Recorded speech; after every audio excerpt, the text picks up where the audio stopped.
Mary, I do believe you sprouted some wings. Those are some shoulder pads I inserted in my robe so that my shoulders wouldn't look so skinny. I do believe they're infant wings. Infants are not the little devil's itch. Oh, look, there's Josie Pollock on her. Oh, she was Silver Lake's telephone operator from the 1920s to the 1950s. She always wore those old-fashioned clothes and that perfume. Civic Cat number 5. Don't you mean Chanel number 5? No, I mean Civic Cat number 5. Mary, you've got to be careful. Those newly sprouted wings could shrivel up. Oh, and there's Marie Vorlicek. She's the number 2 operator. Those two don't get along very well. Poor Marie, she always has to work nights. Now remember what Mr. Clayton said. You're not to pass along any news you hear on the telephone. I never do. And don't let your nieces, Marguerite and Therese Horish, into the office. They always tangle the wires when they pretend they're operators. And don't forget the time when one of them dropped the key to the fire siren and there was a fire. Well, we found the key and the firemen got there in plenty of time. It only happened once. Well, see that it doesn't happen again. Sorry. Why aren't you girls home in bed? We're delivering Marie's lunch. We have a message for Marie. Well, get it over with and get out of here. Yes, ma'am. Old hag. Old witch. Girls, that wasn't very nice. Wants to be nice to her. Full of a bag. Oh, a call. Number, please. Silver Lake Fire Department dance? Oh, that's at the Swan Lake Pavilion. Music by Henry Klima's Orchestra. Gents 40 cents, ladies 10 cents. My goodness, yes, prices have gone up. Oh, Marie, did you know that Clarence Kenyak and Jaredy Newash won free state fair trips because they ranked high in the McLeod County 4-H Club Achievement Day?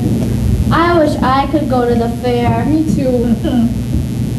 Number, please. The White Eagle Society of St. Albert.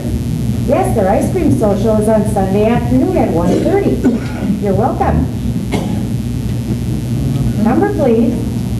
Oh, Mary Brown, the granddaughter of Mrs. Anna Green, became the bride of Bernard Rush at the St. Joseph Church. Who do you say the green rush brown? No, the brown rush the And green. they tie it with a green ribbon. No, with the brown ribbon. Girl, will you please shush? Number, please. No, I didn't know gasoline is cheaper at Shama's Pure Oil Station than at the Rancho Standard Oil Station. And there's a fight at the Rainbow Inn, and Jerome Rajitska's got a bloody nose. Oh, at Jug's Inn, and George Jugajinsky's got a bloody nose. And Ed Newash has 2 bodies at his funeral parlor? Oh, you don't know, but you get back to me. Okay, bye. That was my good friend Elizabeth Schlonga. She keeps me posted on all the latest news. Oh, Aunt Marie, you're just like a newspaper, giving and receiving the Silver Lake news. No, she's the town crier. Town crier, boo-hoo, you got me crying for you. Girls, please shush before that old dictator Josie hears us. Number, please. Brooms are 35 cents at John Schwander's Hardware and 40 cents at Frank Schlaga's. And brooms are on sale for 35 cents a piece at Moody Mercantile. And Phil Pilarski did what? And Joe Mishka at the Log Cabin too? What happened? Oh, girls are too young to know. Number, please. No, I have not been talking for 20 minutes. She hung up. Oh, Aunt Marie, we want to be telephone operators. Yes, Aunt Marie, we want to hear from you, please. Please. Well, be quiet and watch. Number, please.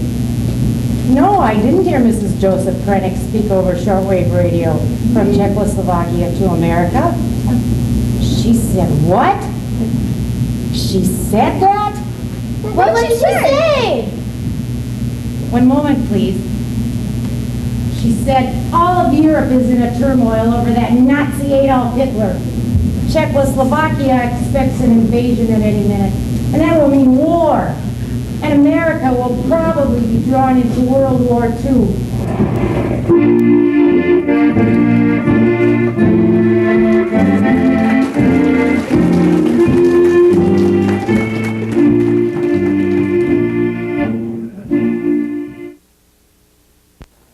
Was invaded and our dear Czechoslovakia was crushed by the Nazis. Once again, both countries were dominated by the German nation. And our own dear brave Silver Lake lads, along with many other young fine Americans, will have to fight and die in a war they never made. When will these wars ever end? When will they ever end? But you like fights, Mary. Not this kind, Jan. When will the humans learn to love and live in peace with one another? Mary? Your wings have grown. I know, and they don't itch anymore.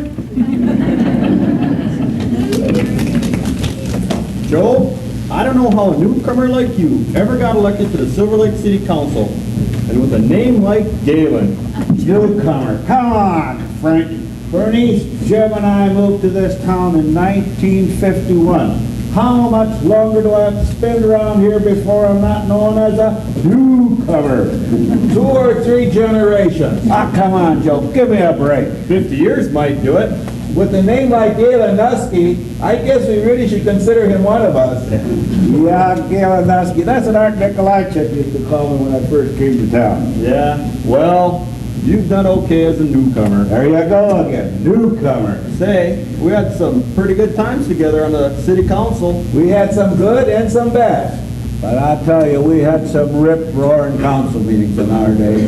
But one thing, when the business was discussed and it was all over, we retired to some other place for a little refreshments before we go home. You mean we went to the municipal liquor store for a stiff one? Yeah, but in the 50s and 60s, we had a few controversial things happen. Well, you know, the worst thing I can remember that happened is when we took a little old lady's house and cut it in half. Well, Mayor Frank Bundes had a deal worked out for her, but she wouldn't move it. That street from the Main Street down to Highway 7 had to be widened. But, you know, maybe it wasn't such a good idea to cut that house in half. It made news throughout the whole world. Cyril Navajo was on Australia, for cripe's sake Australia, and read it in the newspaper there. Well, I heard about it when I was up in the Bering Sea.